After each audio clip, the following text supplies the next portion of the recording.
حدیث قدسی ہے، جبرائیل امین علیہ السلام کو اللہ حکم دیتا ہے کہ جاؤ اور فرشتوں میں اعلان کرو کہ فلاں بندے سے ہم نے اپنی محبت کر لی ہے، اس بندے کا قرب پا لیا ہے۔ جبرائیل امین علیہ السلام فرشتوں میں اعلان کرتے ہیں، پھر زمین کے فرشتوں میں اعلان کیا جاتا ہے، پھر لوگوں کے دلوں میں اس کی محبت کو ڈالا جاتا ہے۔ اس کی بنیادی وجہ وہ اللہ کا قرب ہوتا ہے کہ اللہ کا قرب اس بندے نے پا لیا ہوتا ہے۔ ہم میں سے اکثروں نے، ہمارے بڑے بڑے جتنے بھی اسلاف گزرے ہیں، امام اعظم ابو حنیفہ رحمہ اللہ، امام مالک، امام شافعی، جب ان کا ذکر آتا ہے تو ہم بڑے احترام سے نام لیتے ہیں۔ ہمارے دلوں میں آج تک ان کی محبت ہے، حالانکہ کئی سو سال پہلے وہ گزر چکے ہیں، لیکن اس کی بنیادی وجہ وہ اللہ کا قرب تھا اور اللہ کی محبت تھی ان سے، اس وجہ سے آج تک ان کا یہ نام لیا جاتا ہے۔ اس قرب الہی کو پانے کے کچھ اسباب ہیں، کچھ چیزیں ہیں جو اسباب اختیار کر کے ہم اللہ کا قرب پا سکتے ہیں۔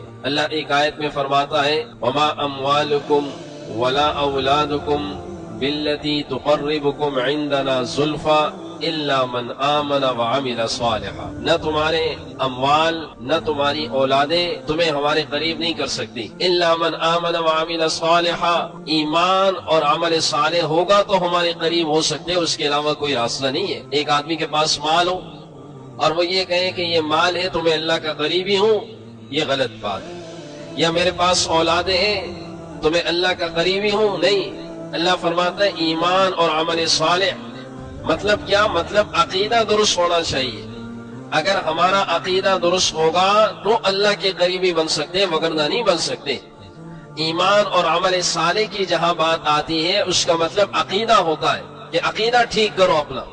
وَمَن يُشْرِكْ بِاللَّهِ فَكَأَنَّمَا خَرَّ مِنَ السَّمَاءِ فَتَخْطَفُهُ الطَّيْرُ أَوْ تَهْوِي بِهِ الرِّيحُ فِي مَكَانٍ سَحِيقٍ، جو اللہ کے ساتھ شرک کرتا ہے، اللہ فرماتے ہیں یہ ایسا ہے جیسے آسمان سے گر گیا، اس کی کوئی حیثیت نہیں ہے، اس کی کوئی وقت نہیں ہے، اس کی کوئی عزت نہیں ہے اللہ کے یہاں۔ عمل صالح اور ایمان، اچھے عقیدے والے کی اللہ کی قدر و قیمت ہے۔ اللہ کا قرب پانے کے لیے دوسرا سبب وہ سجدہ ہے، سجدے کے ذریعے بندہ اللہ کا قریب بن سکتا ہے۔ قرآن کی ایک آیت ہے، سجدے تلاوت ہے، اس آیت میں آپ سب سجدے تلاوت کیجئے گا۔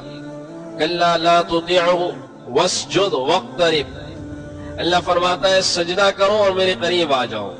سجدے کے ذریعے بندہ اپنے رب کا محبوب بن سکتا ہے۔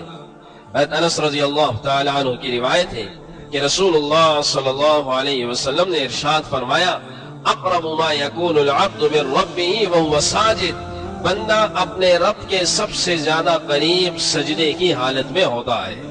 جب سجدہ کر رہا ہوتا ہے یہ اپنے رب کے سب سے زیادہ قریب ہوتا ہے۔ تو رب کے سب سے زیادہ قریب ہونے کے لیے کثرت سے سجدے کرنے پڑیں گے، اور کثرت سے سجدوں کا مطلب یہ ہے کہ نمازوں کا اہتمام کرنا پڑے گا، تب جا کے ہم اپنے رب کے قریبی بن سکتے ہیں، اس کے علاوہ کوئی حل نہیں۔ اپنے رب کا قریبی بننے کے لیے جو تیسرا سبب ہے وہ ہے کہ نماز میں خشوع خضوع کا اہتمام کیا جائے، یعنی نماز میں آپ کا دل بھی اس رب کی طرف متوجہ ہو، آپ کا جسم بھی خشوع کے ساتھ ہو۔ جسم ایسا نہیں ہے کہ آپ نماز پڑھ رہے ہیں تو آپ جسم کے ساتھ کھیل رہے ہیں اور آپ کا دل کہیں اور متوجہ ہے، ایسی نماز کی کوئی حیثیت نہیں ہوتی۔ اگرچہ فرض ادا ہو جاتا ہے لیکن اس نماز پہ وہ اجر نہیں ملتا جو اجر ملنا چاہیے۔ حدیث ہے نبی کریم صلی اللہ علیہ وسلم نے ارشاد فرمایا فَإِذَا صَلَّيْتُمْ فَلَا تَلْتَفِتُوا، جب تم نماز پہ کھڑے ہو جاؤ تو ادھر ادھر متوجہ مت ہوا کرو، کہ اللہ اس وقت اللہ کی نظریں جمی ہوئی ہوتی ہیں نمازی پر، جب ادھر ادھر وہ متوجہ ہو جاتا ہے اللہ بھی اس سے اپنی نظر کو ہٹا لیتا ہے، اللہ بھی اس سے اپنی نظر کو پھیر لیتا ہے۔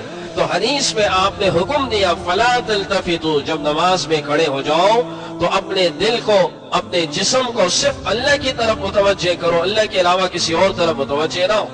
اگر ہم ایسی نمازیں پڑھیں گے تو یہ نمازیں ہمیں اپنے رب کے قریب لانے کا سبب بنیں گی۔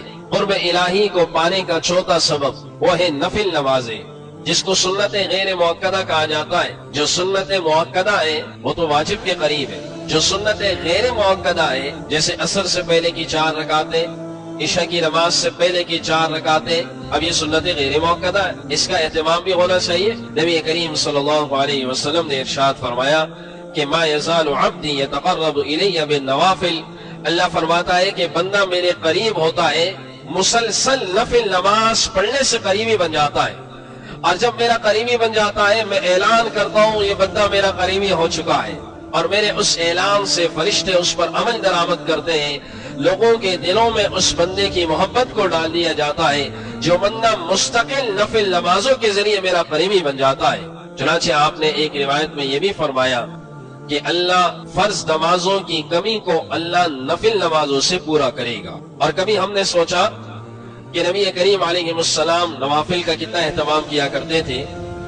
آپ نفلی روزوں کو دیکھیں کہ مستقل پیر اور جمعرات کا روزہ، پھر ہر مہینے کی 13، 14، 15 کا روزہ، پھر اسی طرح شعبان کے روزے، پھر اسی طرح محرم کے روزے، یعنی آپ اہتمام سے نوافل کو جو ہے وہ ادا کیا کرتے تھے۔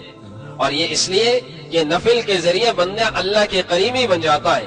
فرض تو آپ پہ حق ہے، یہ تو آپ نے ویسے ہی کرنا ہے۔ ایک ہوتا ہے کہ آپ پہ یہ چیز لازم ہے، ایک ہے کہ اللہ کی بھی کچھ محبت کا حق ہے، اس کی محبت میں کچھ کیا جائے، اس کی محبت میں آپ نفل کا بھی اہتمام کرنے والے بن جائیں۔ تو اس نفل سے آپ کی اگر فرض میں کمی ہوگی، اللہ قیامت والے دن اس سے اس کی کمی کو بھی پورا کر دے گا۔